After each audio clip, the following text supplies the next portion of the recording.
Welcome to the story of Mind's Abyss. Before we delve into this chilling tale, don't forget to like and subscribe. Your support helps the channel bring you more captivating stories. Now, let's embark on a journey through the darkness of the human psyche, into a world where fear and reality blur. Are you ready to explore the depths of Mind's Abyss? Let's begin. Dave woke up in a dark room, strapped to a metal chair with wires attached to his head. He had no idea where he was or how he got there. All of a sudden, he felt a surge of panic. He tried to scream, but no sound came out. A voice echoed in his ears, cold and robotic. "Welcome to the experiment, Subject 13. You are about to enter a simulation of your worst fears. Do not try to resist or escape. This is for your own good." Dave felt a jolt of electricity run through his body, and then everything went black. When Dave opened his eyes again and found himself in a different place. Looking around, he noticed he was in a hospital, lying on a bed. He saw a woman standing next to him, holding his hand. She looked familiar, but he couldn't remember her name. "Hey, honey, you're awake," she said, smiling. "How do you feel?" Dave felt a wave of confusion and fear. He didn't know who she was or why she was calling him honey. He tried to speak, but his mouth was dry and his tongue was numb. "Who are you?" he managed to croak. She looked hurt and confused. "What do you mean? It's me, your wife. Don't you remember me?" He shook his head, feeling a surge of dread. He didn't have a wife. He was single and lonely. He had never been married. Dave looked around the room and saw a picture frame on the bedside table. It showed him and the woman smiling and hugging, with a caption that read, "Happy anniversary, my love." Dave felt a chill run down his spine. He didn't recognize the picture. He had never seen it before. He realized that something was wrong. This was not his life. This was a lie. He tried to get up, but felt a sharp pain in his chest. He looked down and saw a scar on his chest. He felt a sudden flash of memory, of a car crash, of blood, of pain. Now he remembered that he had died. He screamed, and the woman screamed with him. The voice in his ears returned, louder and more distorted. "Simulation failed. Subject 13 is not compatible. Initiating termination protocol."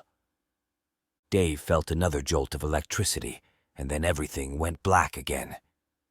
When Dave opened his eyes again, he found himself in yet another place. This time he was in a forest, surrounded by trees and darkness. He heard a growl behind him and turned around. It was a wolf with red eyes and sharp teeth, staring at him. It snarled and lunged at him, ready to tear him apart.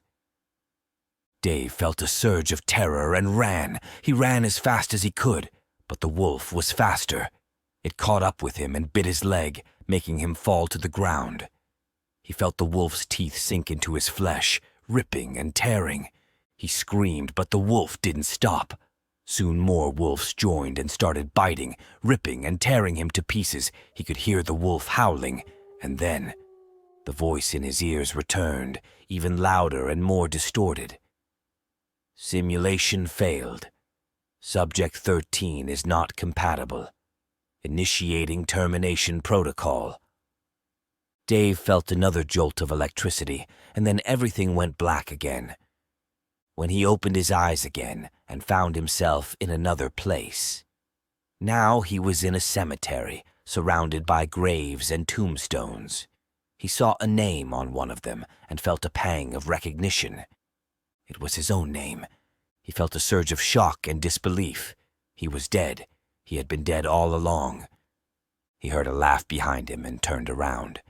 He saw a man with a white coat and a clipboard, smiling at him. He looked familiar, but he couldn't remember his name. "Hello, Subject 13, the man said, chuckling. "Did you enjoy the show?" He felt a wave of anger and hatred. He didn't know who he was or why he was doing this to him. He tried to attack him, but he felt a force hold him back.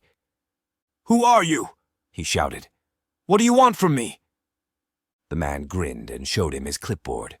It had a list of names and numbers, with a red cross over each one. He pointed to the last one, which was his. "I'm the experimenter, and you're the experiment," the man said, smirking. "You're part of a project to test the limits of the human mind, to see how much fear and pain it can endure before it breaks. You're the 13th subject and the last one. All the others have failed, and so have you." He felt a wave of despair and hopelessness. He was a guinea pig, a lab rat, a toy. He had no purpose, no meaning, no escape. He looked at the man and saw a glint of madness in his eyes. "Why?" he asked, weakly. "Why are you doing this to me?" The man shrugged and smiled. "Why not? It's fun. It's fascinating. It's science." He heard the voice in his ears return, louder and more distorted than ever. "Simulation failed. Subject 13 is not compatible. Initiating termination protocol." He felt a final jolt of electricity, and then everything went black. He opened his eyes again and found himself in the same dark room, strapped to the same metal chair, with the same wires attached to his head. He realized that it was all a simulation, a loop, a nightmare. He realized that he was never going to wake up. He realized that he was trapped in his own mind's abyss. He screamed and no one heard him. Thank you for watching Mind's Abyss. We really hope you enjoyed our scary story. If it made you feel excited or a bit scared, please show us some love by hitting that like button. And don't forget to subscribe so you won't miss out on more stories like this one. Your support means we can keep bringing you new scary stories to enjoy. Every like, subscribe, and comment helps us a lot. Thanks again, and see you in the next scary story.